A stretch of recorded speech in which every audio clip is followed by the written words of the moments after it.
Again दोस्तों, आज की कहानी जो हम एक्सप्लेन करने जा रहे हैं उसका नाम है लेट इट स्नो।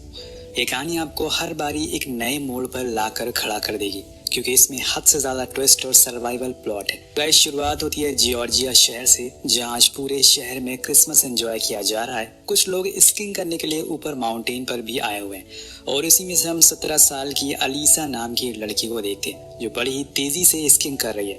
लेकिन एक समय आता है जब वो एक जगह जाकर रुक जाती है और चारों ओर देखना शुरू कर देती है, क्योंकि उसे लग रहा है कि शायद कोई उसका पीछा कर रहा है। ये अचानक से एक आदमी आकर उसे टक्कर मारता है, जिससे वो दूर जाकर गिरती है। कुछ ही पल बाद उस आदमी की गर्लफ्रेंड भी वहां आ जाती है, जो उस लड़की के पास जाती है तो पता चलता है कि वो तो टक्कर की वजह से बेहोश हो चुकी है।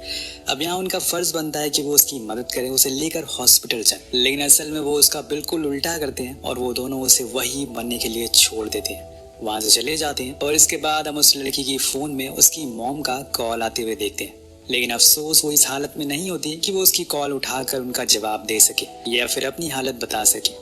अब यहाँ से सीन शिफ्ट होता है 3 साल बाद, जहाँ मैक्स और मिया को देखते हैं, जो पिछले 3 साल से रिलेशन में है, और आज यहाँ पे मैक्स ही उसे लेकर आया है। कुछ देर बाद वो बर्फीले तूफान के बीच से होते हुए अपने होटल पहुंच जाते हैं, जहाँ की रिसेप्शनिस्ट से दोनों पूछते हैं कि हमें कल सुबह ब्लैक रिज पर जाना है, और ये सुनते ही उसके चेहरे का रंग ही उतर जाता है। वो उन दोनों को वहाँ जाने से मना करती है, क्योंकि 3 साल पहले वहाँ एक बच्ची की मौत हो गई थी, और तब से लेकर आज तक उसकी आत्मा वहाँ भटक रही है, और जो लोग भी वहाँ जाते हैं कभी वापस नहीं आते, और ना ही उनकी डेड बॉडी मिलती है। कई लोगों को ऐसा भी मानना है कि वहां जाते ही कोई अनजान चीज उन्हें अपनी ओर खींच देती है, और अगले ही पल वो गायब हो जाते हैं। और उसकी बातों को इग्नोर करते हुए मिया होटल के हॉल में लगी एक पेंटिंग को देखने लगती है, जो उसे बहुत ही ज्यादा अट्रैक्ट कर रही थी। इधर मैक्स रिसेप्शनिस्ट को बताता है कि वो मिया को यहाँ पर कुछ खास काम के लिए लेकर आए। अगर वो कुछ इंतजाम कर दे वहां जाने का तो उसके लिए बहुत ही मदद हो जाएगी। अब उसके बार बार रिक्वेस्ट करने पर वो मान जाती है और कहती है कि ठीक है, मैं कल कोई हेलीकॉप्टर का इंतजाम कर दूंगी। उसकी बात सुन के मैक्स खुश हो जाता है, लेकिन वो इस बारे में मिया को कुछ नहीं बताता। बेसिकली उसके लिए सरप्राइज था।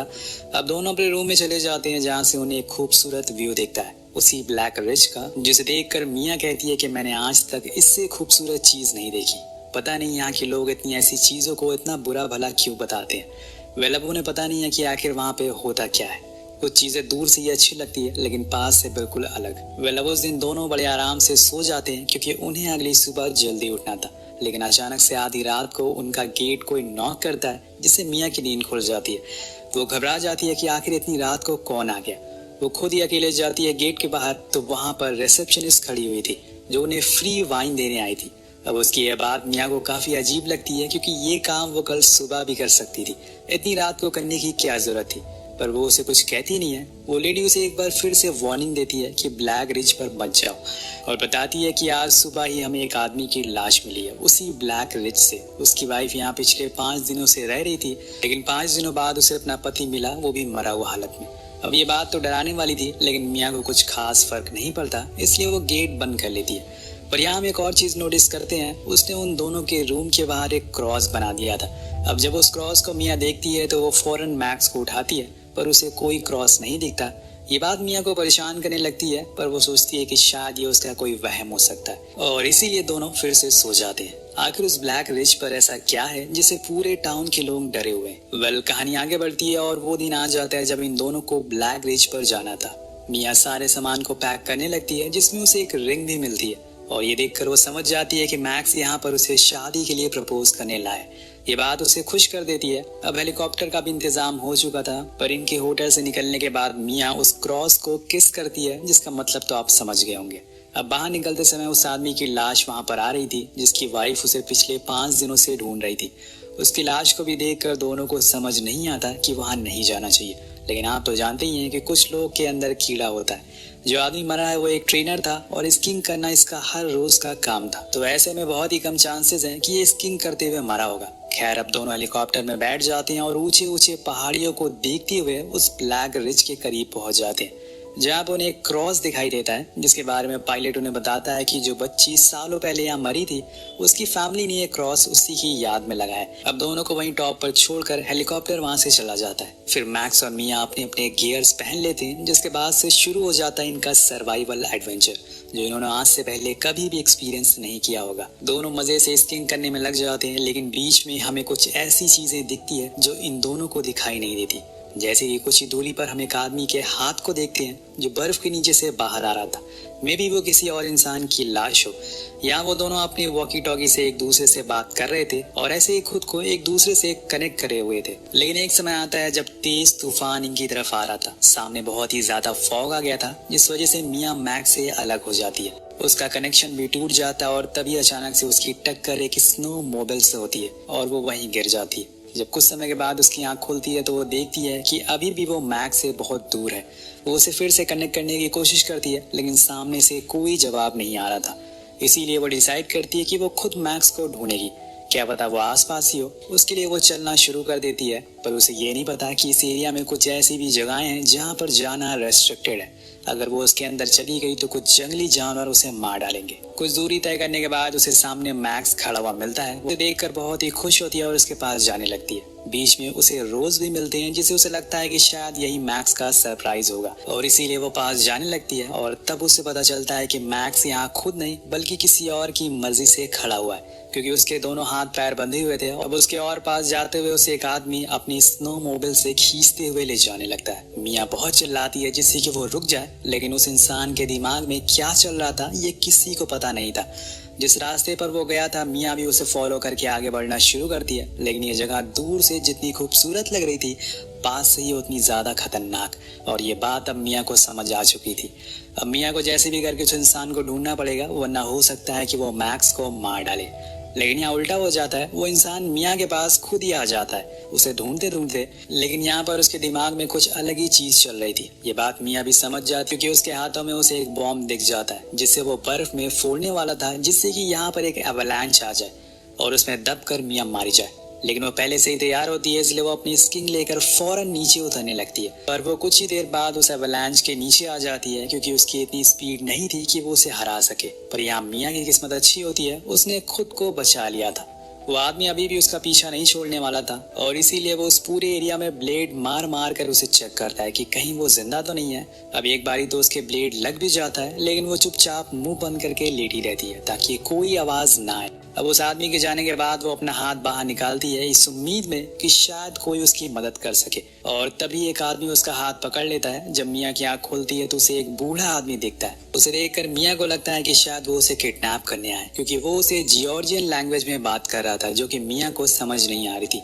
लेकिन कुछ ही देर बाद वो उसे थोड़ा इंग्लिश में बात करना शुरू करता है। उधर दूसरी ओर हम उसी रिसेप्शनिस्ट वाली लेडी को देखते हैं जो किसी से कॉल पर बात करके बता रही थी कि मैंने उन्हें भेज दिया है, लेकिन ये आखिरी बार है। अब इसके बाद मैं तुम्हारी कोई मदद नहीं करूंगी। और उनकी ये बातें सुनकर आपको इतना तो पता चल गया होगा कि हर चीज एक दूसरे से कनेक्ट है।